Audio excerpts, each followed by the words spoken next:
Welcome back to Anointed Lady TV, my good people. Welcome back to your number one channel for legit news on politics and many other koko wey dey sup for inside this our green, white, green country wey be Nigeria. Once again, we don't come with breaking news, we don't come with updates wey I wan share give the general public. And this information na about the things and things wey dey happen for inside Rivers State. You know say the Rivers State governor wey be Fubara, he don last bow to pressure. And he don invite the Speaker of the Rivers State House of Assembly wey be Martin Amaewhule and other lawmakers make dem come do meeting. And according to the Rivers State governor, the purpose of this meeting na to address key legislative and governance matters. And men don arrange say this meeting go take place on Monday wey be the 10th day of March for inside this year 2025, and the time of the meeting na 10 a.m. sharp, no Africa man time. And this meeting go happen for inside the office of the governor for government house wey dey for inside Port Harcourt for Rivers State. This invitation so na for inside one letter wey carry the date 7th of March 2025, and this letter was signed by the secretary to the state government wey be Tami Dangogo. And according to the letter wey Oga Tami Dangogo sign, the meeting go focus on critical issues, and these issues dey include provision of a befitting place for the assembly to hold their sittings and payment of outstanding remuneration and allowances for the lawmakers dem. Then other level wey go still go down during the meeting na the presentation of the Rivers State budget and other legislative matters and discussion on charting a new way forward for Rivers State. And the invitation of Governor Siminalayi Fubara of Rivers State, e dey come at the time wey be say political tensions for inside the state e don reach gear 5. And men dey believe say this meeting na a move to foster dialogue and cooperation between the executive and the legislative arms of government. This meeting na men don see am as way and means to take bring peace for inside Rivers State. And men bin don also conclude say this meeting go start to dey bring friendship levels between Martin Amaewhule led assembly and the Rivers State governor wey be Fubara. And Oga Tami Dangogo wey be the secretary to the state government bin don already dey express hope for the speaker and the lawmakers their attendance. Oga Dangogo bin don dey hope say Martin Amaewhule and the rest lawmakers dey go answer presence for the meeting, because time don reach for men to put head together and brainstorm the way forward in the interest of the good people of Rivers State.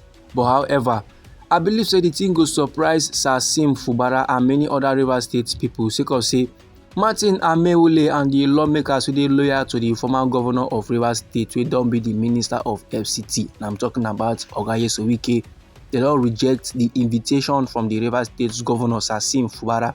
And dem dey yarn say the Rivers State governor must follow the right process before they go fit agree to meet with the Rivers State governor. No be small matter like this, so my good people. You know say Martin Amaewhule and the lawmakers they come go dey criticize the Rivers State governor sake of say he send the invitation through social media instead of a formal channel. And normally men bin don arrange say this meeting go happen on Monday wey be the 10th day of March for inside this year 2025, and the time na 10 a.m. The venue na the government house. And men bin don also arrange say this meeting now men go use am as opportunity to take address issues such as providing a sitting space for the Rivers State Assembly, plus clearing outstanding allowances and present the 2025 budget. But however, my good people, the 27 lawmakers wey dey support Wike wey be minister of the FCT and former governor of Rivers State, they no last show up. And dem dey yarn say lie they no go attend any meeting unless the Rivers State governor Fubara meet their conditions.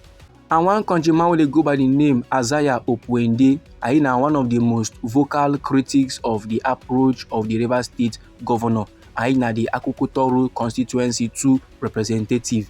He na come dey accuse Fubara of Rivers State say he disrespect the lawmakers by sending invitation online. According to how they talk, take come aside from his mouth, he say how can somebody wire a letter and post it on social media and expect them to honor it? You know say them, they no be children at all. So make the governor properly write to the assembly, that's all, and thank you. This my good people now how Oga Isaiah Opuende say yarn about the matter. And him now will be the Harcourt constituency 2 representative, constant proceed further. They remind Fubara will be governor of Rivers State say im bin don tell dem before say make dem dey their day, meaning dey suppose to stay on their own shebi. Well, now wey time don reach for dem to dey their day, the Rivers State Governor sef suppose to dey im own day. Meanwhile, e get dis viral video wey don dey online, and dis video dey show the former local government chairman wey bin serve under Sir Wike as dey mock the Rivers State Governor wey be Sir Fubara sake of the invitation wey im make. And one of dem sef, the former Ikwerre local government chairman wey be Dr. Samuel, dem see am for the video as im dey dance, dey sing alongside others. And as im dey dance, im dey sing, im dey shout say dey your day, make I dey my day, dey your day o, nobody worry Amewule. Normally, my good people, dis initiative, dis meeting wey the Rivers State Governor bin organize na to last bring peace for inside Rivers State. But as the lawmakers now don resist, dis now dey signal deeper political diversions for inside Rivers State. The lawmakers normally don dey in a long-running battle with Governor Siminalayi Fubara of Rivers State. Based on say Supreme Court come sama judgment say na Martin Amewule-led assembly na be the legitimate assembly of the Rivers State. E make dis men now dem sharparly resume legislative activities, and dem come sharparly dey demand say make the governor Sir Fubara present the 2025 budget and make e nominate new commissioners. Dem come still dey argue say those people now wey currently dey in cabinet no get legal backing, so make im just go sack all of them. Additionally, dem come still summon the chairman and commissioners of the Rivers State Independent Electoral Commission say make dem appear before them on Monday. However, the state government no respond to these demands dem. The commissioner for information wey be Joseph Johnson come dey explain say the government bin dey wait for the certified true copy of the Supreme Court judgment before making any move. And last, the certified true copy of the Supreme Court judgment was eventually released on Thursday evening, and it was published in national newspapers the following day. So based on say the certified true copy of the Supreme Court judgment na legit something, the administration of Fubara wey be governor of Rivers State come take a step towards reconciling with the lawmakers. The secretary to the state government, Dr. Tami Dangogo, now come formally write to the speaker Martin Amewule.